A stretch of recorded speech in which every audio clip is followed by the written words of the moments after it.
What's happening, guys? James Blonde here with MMOHuts.com. This time bringing you some insight on what's new coming to Tera. Now, I know, they just released their first expansion, Fate of Arun, but this is even more new content coming to Tera servers this coming February the 24th, and it includes major updates for guilds, including guild halls, aka Skycastles, and a brand new instance that is supposedly the hardest in the game to date, maybe even harder than the new hard mode that they're adding to Bathysmal Rise in this update. Who knows?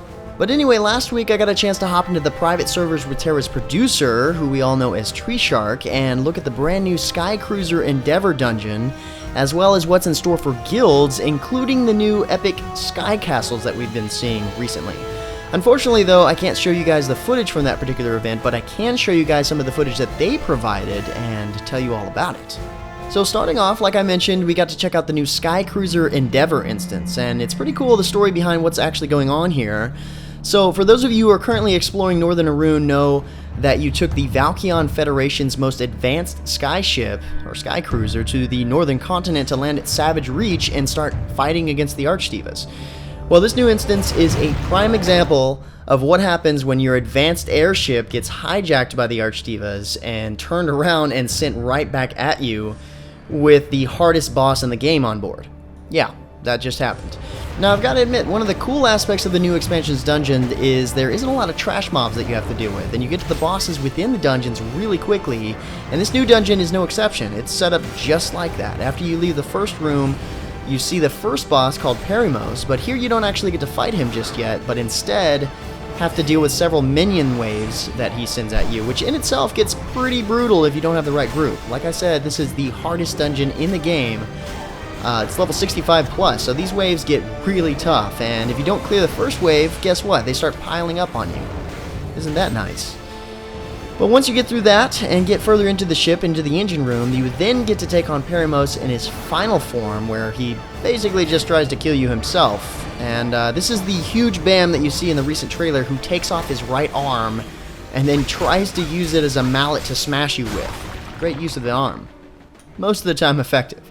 So imagine this guy inside the engine room of the ship, and he isn't even the main boss of the dungeon, surprisingly, even though he's really hard to kill. Once you finally defeat this guy, then you face the final boss of the dungeon, Darkon, on the top deck of the Sky Cruiser. And the crazy part about this boss is he's actually not even that intimidating looking. At first, he just sort of swings a sword at you, and then you think, it's just another guy who doesn't really do much, but he's really tanky. That's until he gets mad. Then he transforms it into Death Incarnate and pretty much one-shots you if you decide to take a step in the wrong direction.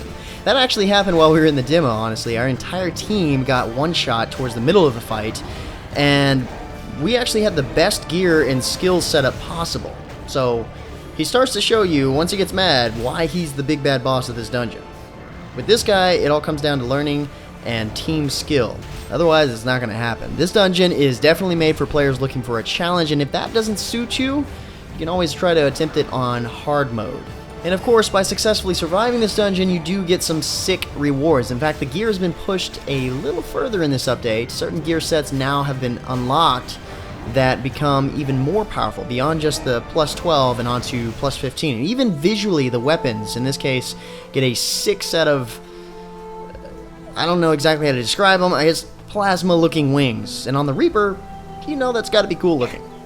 Next up, we got the lowdown on what's changing with guilds. Now, a big focus of this new content is based around guilds and guild competitions, and with this we see the Crusade, which consists of two guild competition leagues, the Challenger League and the Cutthroat League. The Challenger League is based around PvE, where your guild proves to all their ability to master dungeons, kind of like the one we just talked about, and taking on all of Tera's hardest bosses for points. The Cutthroat League, on the other hand, is based on PvP, whether that's open world guild versus guild battles or instance battleground matching, where you would go through the game's battlegrounds, which does include the new one coming soon, called Champion Skyring Mark V. That battleground will launch on the 24th as well with all the new content. But the way the competition works is guilds rack up points called Crusade points based on how well they do in their competition. For example, we obtained a rating and Crusade points after going through the Sky Cruiser Endeavor dungeon that I was talking about earlier. Each season lasts an entire month for both leagues, and the guild with the most points at the end of the season, well, the top 10 guilds anyway, in both leagues get a Sky Castle. That makes 20 Skycastles in total. And these cannot be bought with money. You have to actively compete in the guild competitions to earn your Skycastle, and these are designed to be the ultimate symbol of prestige and accomplishment for the most dedicated groups of players in the game. 10 Skycastles for the PvP League will be floating around Valaka, and then 10 Skycastles for the PvE League will float around Alaminthia. Then, for the top guilds, there are castles that float all around the world, and those castles are going to be reserved for the guilds that continuously lead the guild competitions. So the Skycastles themselves are pretty badass if you ask me. Not only can you choose from 2 different styles or types, and then mix and match those styles, but once you've obtained a Skycastle, your guild emblem gets its own floating, revolving spot around the Skycastle. Plus, if you do make the top 10, your guild emblem is also positioned in certain areas in the town below your Skycastle. That's really cool. And so, like I said, you can choose from 2 different overall styles of castles. Basically a light and dark version, good versus evil look sort of thing going on there. And of course you can mix and match those to create something really unique. So they're very customizable when it comes to that. But they don't actually come built that way right off the bat. They actually start off as a floating foundation, and through points that your guild obtains based on the overall size of the guild, you can add upgrades and buy add-ons like NPCs and other features that make use of the space and your castle, because it's basically just one big room in there that looks awesome.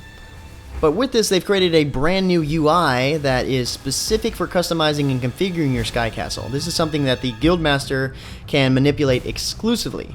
And the other cool part about this is, since you can see the castle floating up in the sky, you can also see it being built upon in real time, which is awesome.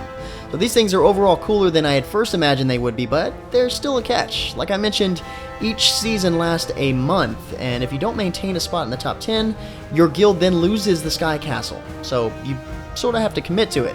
But let's say you lose your Skycastle in one season and get in the top 10 again in another season, your original Skycastle then reappears at its same progression that you left it in, which is really nice, so you don't lose all that work that you put into it. And of course, like I mentioned earlier, if you remain in the top 3 guilds consistently for, let's say, around 3 months straight, the game will just give you a Skycastle that floats around the world.